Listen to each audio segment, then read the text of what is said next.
Tātou tāpua I le atua.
E iai fo I le nua I le ao, o te vaai fo iai, e manatua ai le whengainga e whaavavau, ua o sia e au o le atua, ma mea ola e se umalava, o I le lalolangi. O le tatalo, mo le ngang pa ia. Le atua pa iai, le atua mamalu, le atua sisiriese, whanau nau lava o mātou loto I le nei tae ao, I lo wanganga e au ai mai I le nei sauringa. Nala lava le au na mātou mua I tatalo ma wala au, ma fia maia I le mea nei e ala I lo wanganga sa. E te loto lotoi, mai aina o mātou loto, tā puai tai totas. Ina iai une nei sauringa, I le vi inga o lo lava swafa mamalu. I le swafa pelo Yesu ke riso wa mātou te tālo ai. Ameni. Ona vi inga o ne atua e se lau sfun malwha.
O le whaita wina o le awhiong pa ia le atua.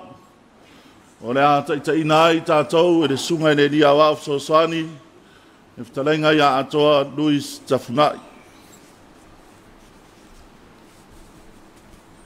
tusi filfilia mo tātou le nei asa, tusa ma le whasinonga le tusi whaitau waso, maua maile al kenese lo na matau pue iwa, tātou whaitau, whea wawai mai le whai upu e valu, se whangata mai le whai upu e se furu ma le fitu.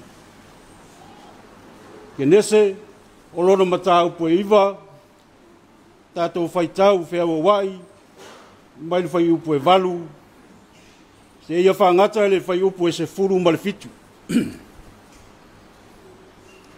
Whaafonga maia, whaitauina wa whionga pa ia, alo tātou ali. Wa whetalai atu fōi le atua ia noa, mōna atali i whaatasi maia, o loo whape atu.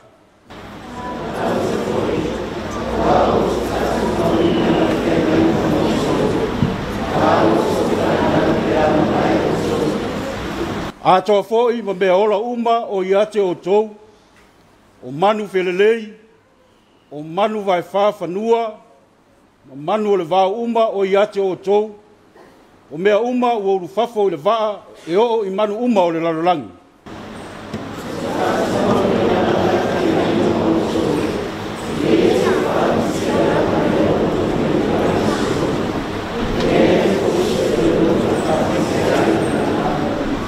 O whetalei atu fōi le atua, o le whailonga le nei o le wheangainga o te whaia mo o tou, a toa ma mea ola uma o iate o tou, o au tukulanga lava.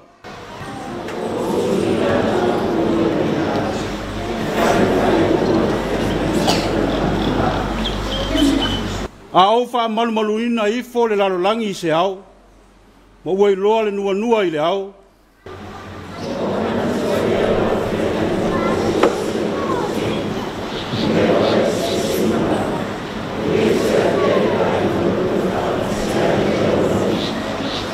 e iai fo le nua i le au, o te vaai fo iai, e manatua ai le wheangainga e whaavavau o sia e au o le atua ma mea ola ese o malava o i le lalolangi. Ma le whai upe sifuru ma le fitu.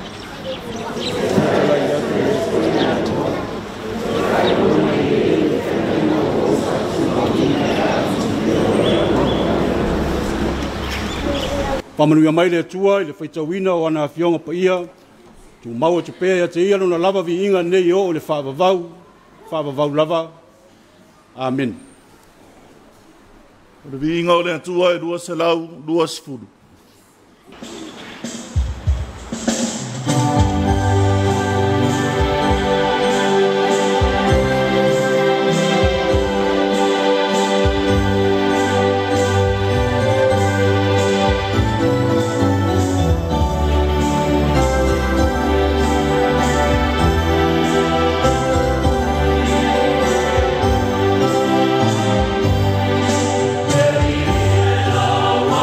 Oh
O tātou tānsanga, o rea taitaina I tātou, e sunga le lia o so soani, e fionga I asinga tusa, pai pai, whatia lofa.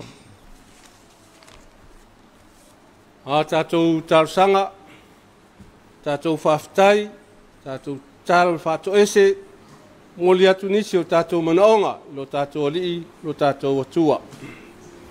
Tātou ifo mataru. Le liie, lo mātou atua, le atua lo soifua, ma lo soifua pea, le atua mai le amatanga, se iho o lava I le ngataanga. O le atua o le lofa tūnoa, ma le lofa muti vale ua tele. O lawa fio lava, na afu ai lo mātou au mau le nei la lolangi le tū mau. O lo finangalo ina ia mātou iloa o na vivi ma tāpua I lo suafa mamalu. Masula lo walofa. Mātou te whaaftai, lau tuspa ia. Mau au na tatofi, wala tu sa ili lau fio le me o iai le lofa. Matu iai lo na fati, ina ia mātou pepese fia ai. Awa so se kāresia matua, ia whaatonu folau lau fio.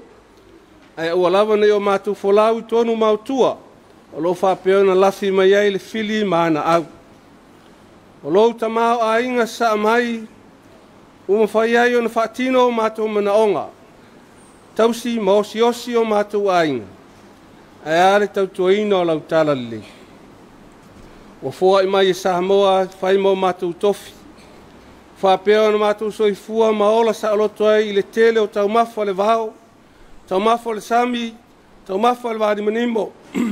O le ea susu ia I whapea rangana nuu ma rangana I whanua, o loo whaavai lava e tusa ma loo finangalo. Na ia mātou I loo na alofa atu. Ma ia mātou no nofo whalfani. E siri o na mātou sa loto I so si teimi. E vivi I ai ma tāpua I lau fio. Tāli ni uma ua e whaatamau ai nai si o mātou tunuu a wāro nāti na ina. O loo alofa tu no lea mātou te ai lau ina. Ma le whawhetai tele lava. Sa mātou tālia rupe o maunu, a whalaurangi maa le whawhina wina o mātou whanau. Tama whanau o Samoa, sempini o lakpiliki o laulang. E uina le mua le tia, ua le tū fōi le sematatia. Al me sili le tewa I urpaanga, pe lape maua la mātou tia sa tapua ia. E fōi atu e lava le vi inga I lau fio lo mātou alii, lo mātou atua. Mātou te whamanuina lo silsil ese, lo mai ngā o wa aia ia ngā luenga o mai au nei fōfoina. Lo alofa tu noa ma lo whamaoni, lea o mātou molmawina e alo le soifua e su keriso lo walpeli. Lo whatasi mai ma lo mana wa tu ina mai a te I mātou e ala lo nganga pa ia. Ia I lawa fio lava le vi inga. Le whamanu ma le whanetanga, nene I lava aso, ma aso lava se I o le whawawau. E lea ngaia o mātou mata ngasala le mamalu sisil ese o lau fio. Ai ona o le tangata na pare li I ai lau fuafuanga, pau lea o le mātou pitanga. Le fuafua le tangata ma le whamoe sa oloto ma pule le fuafuanga. Pitai wa fia atua le tangata. Na mafuai ona te ena lo rua I alofa. Au inana whaana e mai lo alofa tūnoa ono lo lava finangalo. Au lava na I whano se tasi e whaatua tua I lau fio. Le di ie lo mātou atua e te sila fia mea uma. E ati fo I lau sila whangapa ia I o mātou tangata taito tasi. Tusa ma lo mātou soifua ma le o lau mau le nei lau langi le tū mau. Ai mātou ti tau tino o mātou lava le whanau o le angasala. O au tu la fono, o lo finangalo I ne ia mātou ola pa ia. O au polo inga, ne ia mātou I loa na ola whai taulanga I lau fio. Pitai, wale mwhai o na mātou tausia mulimuta ia au tu la fono. Whapea fo I au polo inga. Wa talaloa lo mātou ola tapuai, wa tiu talaloa o mātou ai baisi mea o lo mātou ola. Whamangalo Samoa mon tangata. No lo mātou ngalo lue whaforinga I lau ngaluenga. Tusa ma lo finangalo pa ia. O mamao mātou ma le alofa pe o na nganaina yaso whaiso. O mātou ola I vi inga, ola I whaforinga ina ia whaamaliaina tu ina nau o mātou tingo, I vainga mata o tangata.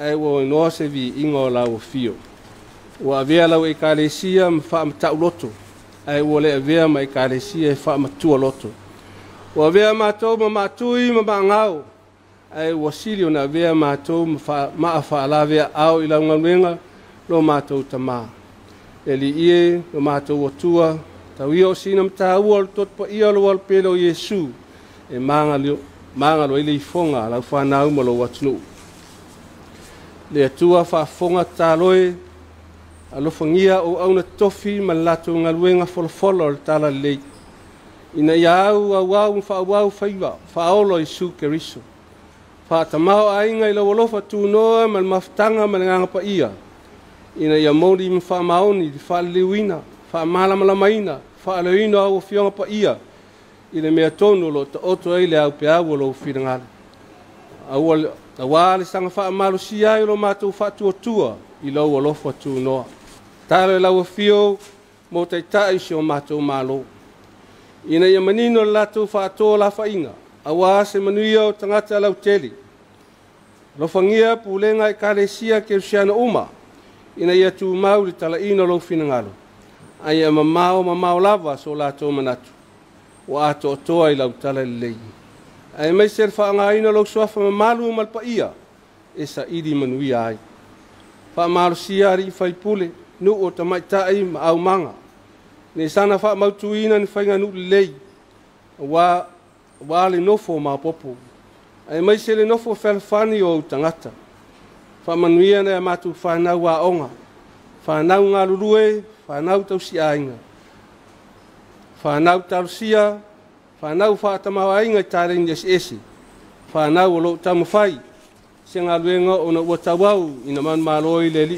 la langa ya musmusuina tupulanga talavou e lo wanga pa ia o ilatou o le manuia o Samoa mo ata yao ya latou mantua o taleni malpot saralau fa manuia ai o me alofa yao na ai lauina a wase vi ingo lau fio a toa malfa ngaina te tau e ati na e ainga nu e kalesia masio matou malo e le fa ngaloina le matou te talo tama matina matutua malato tapo inga le ia manuia o matou faiva lo fulima manatua matou te talo i latou ono fosala ono sori ngatu la fono tau lava ina latou manatua e le lava se tasi e vale lau si fang pa ia awalo finngalo awalava ni fano se tasi e fatu tua i lau fio talo moli tamai tai fo mai mai latou uma o fo ina atu latou soifua maleola ne manu puipuia Samoa mai sos fa mai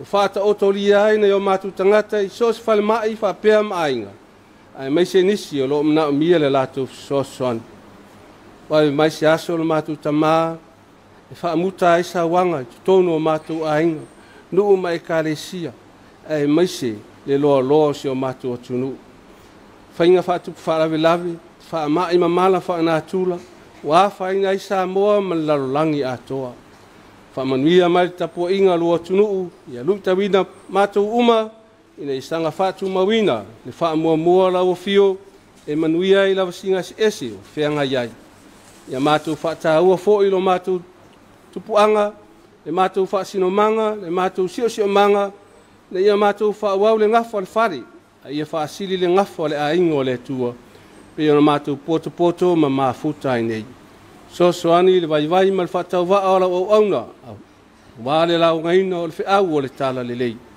o le talo lea fatasi mali talo tangata la vaia o lo na esi la fia faia lo finangalo ya tu so matu fata wana ono swafo Yesu Keriso matu faola o matu wole mbal au tuai amen Tātou vi ina tua, ili vi inga e valus fun manelua. Oh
mea le sisi ese. Palele fatusalia, fua isini na esalia, le lielo matotua. Yala ya Yesu Kristo ulavape.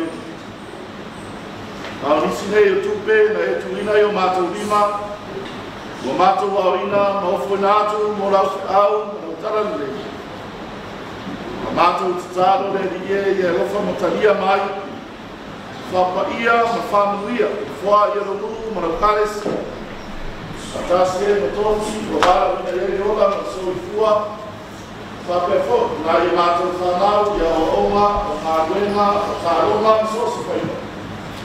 Ia o arawa i mātou unga, i sosi tapa o lau taranere. I swapu pero Jesu Kristo, ko mātou whāroa.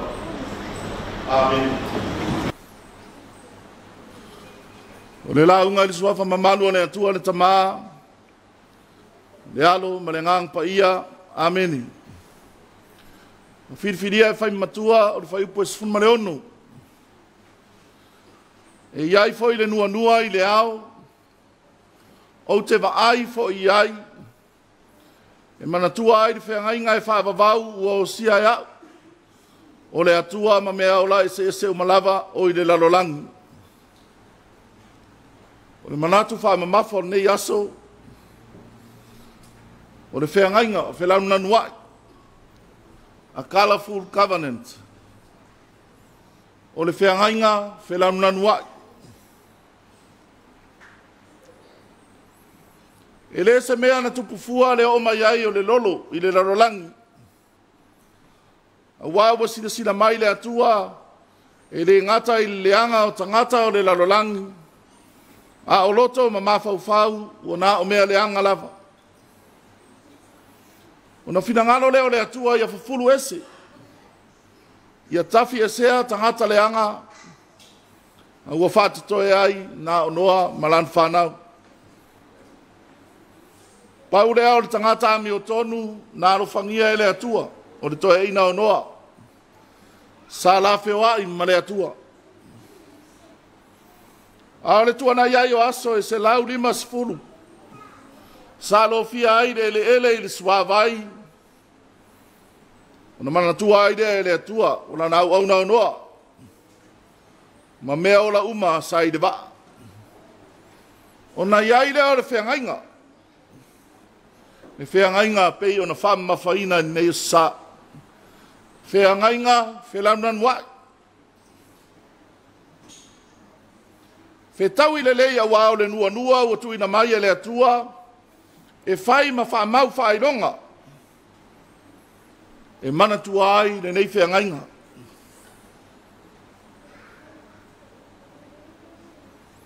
E o tati tonu e lei lava seisi o tātou e rei vai mua mua i se nua nua. O se whātari o rio whelaunan wai i le langi. Ai mai se pe ato uru mai le timu, ai suruia i le la. O le malama lama o le la ua ui ane i te tonu o mata ua o le timu. O na matala ai lea o le malama lama malafo ia i lanu ese ese. O le lanu mumu, o le moni, o sama sama, mea mata, lanu moana, efu efu ma le lanu vio re. O se vainga manaia ma le mata ngofie, ua au maia ma momoli mai e nei lanu ese ese. Le whelanu lanu ai o le foafoanga o mea na whaia ele atua.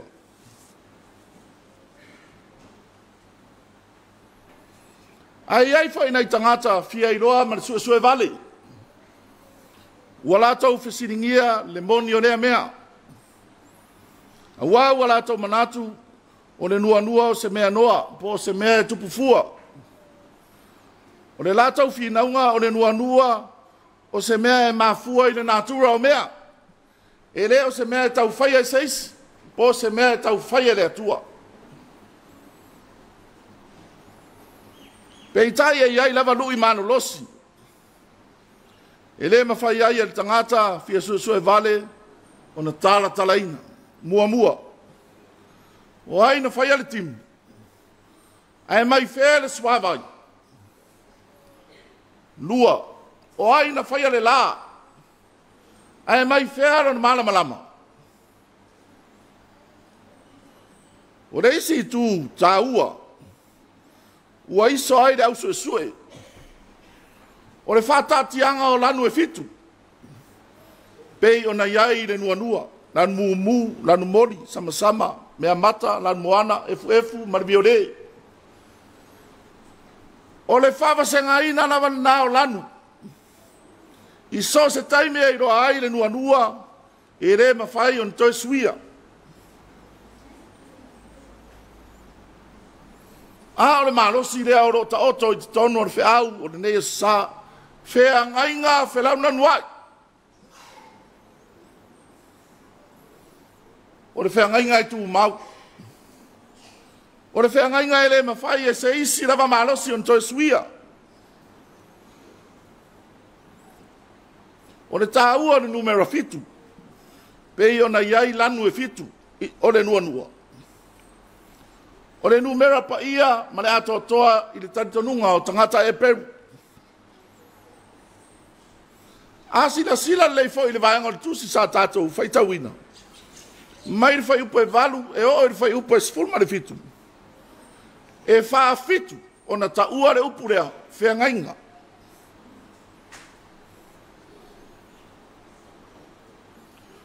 Nona winga, o le whea ngainga whea launa nua.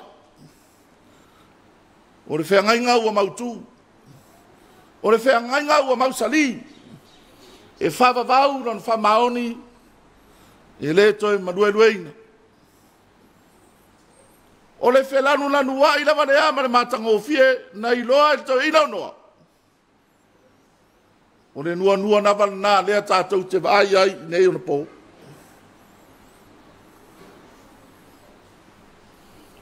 O le isi vaenga tāua. E ui na tāla tana mai e kenese o noa pau lea o le tangata ami o tonu. Pe i tai e lei whapito manu i atas. Fai mai le tātou matua. O le whengainga ua o sia e au o le atua, ma mea ola uma. Ma mea ola ese uma o iai i le larolangi.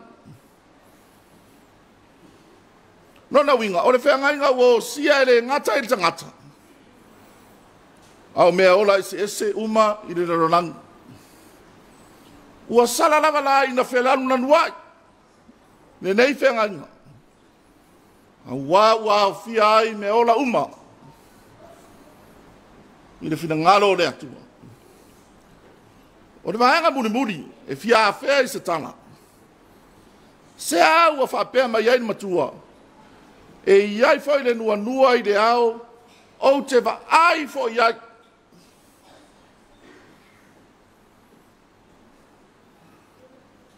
O le vesini whatupu manatu. O le nua ea na whai matu i le ao, na o le atua e sila iai. Se a ua whataua ai na o le sila le atua, ai whawhea tātou, whawhea tangata. E leo se me le lei foi o ni tātou i loa le nua.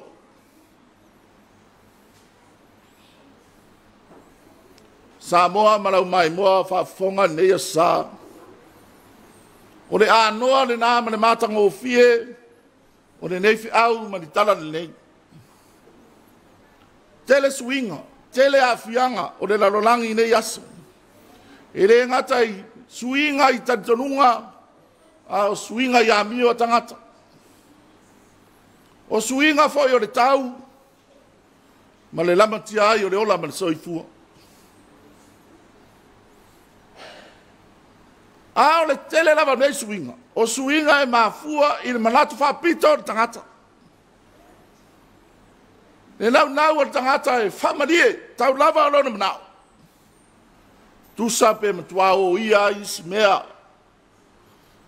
ola o le fōwhanga. Ua le ai lava o tātou pupole, i Afianga o le sami, ma Afianga i le sisio manga. Le lamatia ai o isi mea ola. Le sawa o le tātou uina o la au. Le sawa o le eli ina o le sami, ma le eli ina o le suau, ma le ele. Ua le ai lava se popole o le tangata po ai Afiafi. A ua whaasanga le tangata e whaamaria e lona lava manao. Tau lava o tātou. Ai sire na leanga. A ua ai taimi e mtua whaangalo ai e tangata le atua. Ua vea le nua o se mea noa. Ua le ai son taua. Ai whawhetai e le i whaia le nua mo le tangata. Vanga na le atua e sila iai.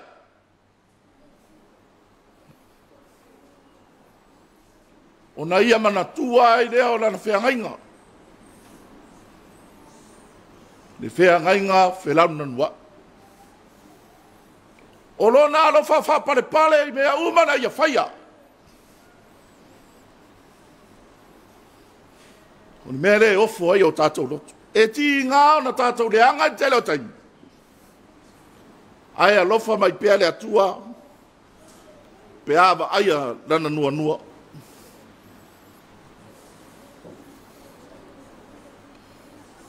Samoa. O le whea ngai ngā rau wha mamafa nei a sa. E le nā lan moana. E le nā o mu foi. A o le whea ngai ngai whelauna nua. O le alofa o le atua ua whasalafa mo le lalolagi uma. Tangata uma, ma mea ola uma. E le whapito manu iatas.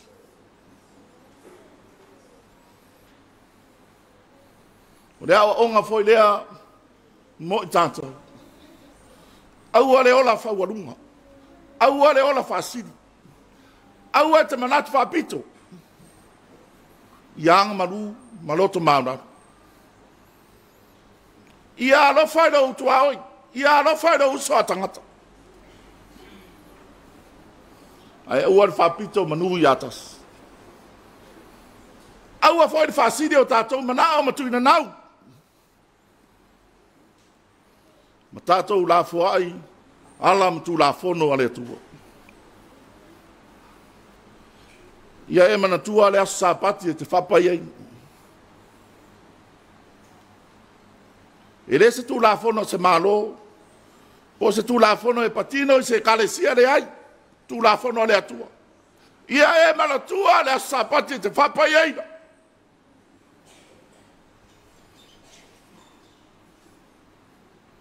Tele swinga i nei asu. Pe ata wau le asu sao se mea whatalonga i vai. Ai lea se tu la fono whatoa tātou i loa nafi le ai. O tu la fono na sasa. Tu la fono na samatua i longa ona pata i o tātou patua. Sa whatonu mawa iai tātou matua mtua. E le se mea fau.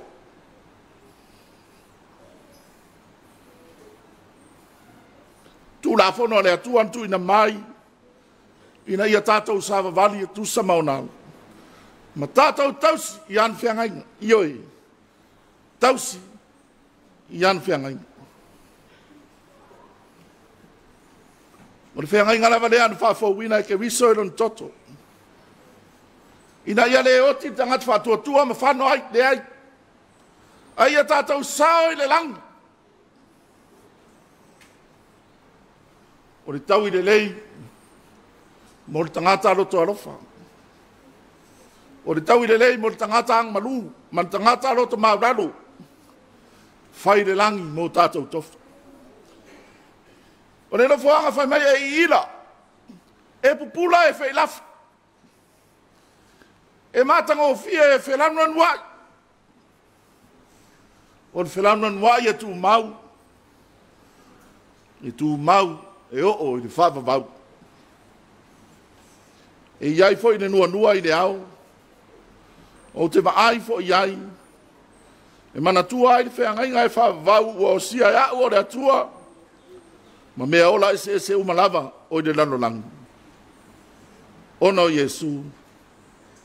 Amen. Tātou vi le atua, i rona vi inga e tōru se lau, 5.5.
Tātou whaiu i le tālo.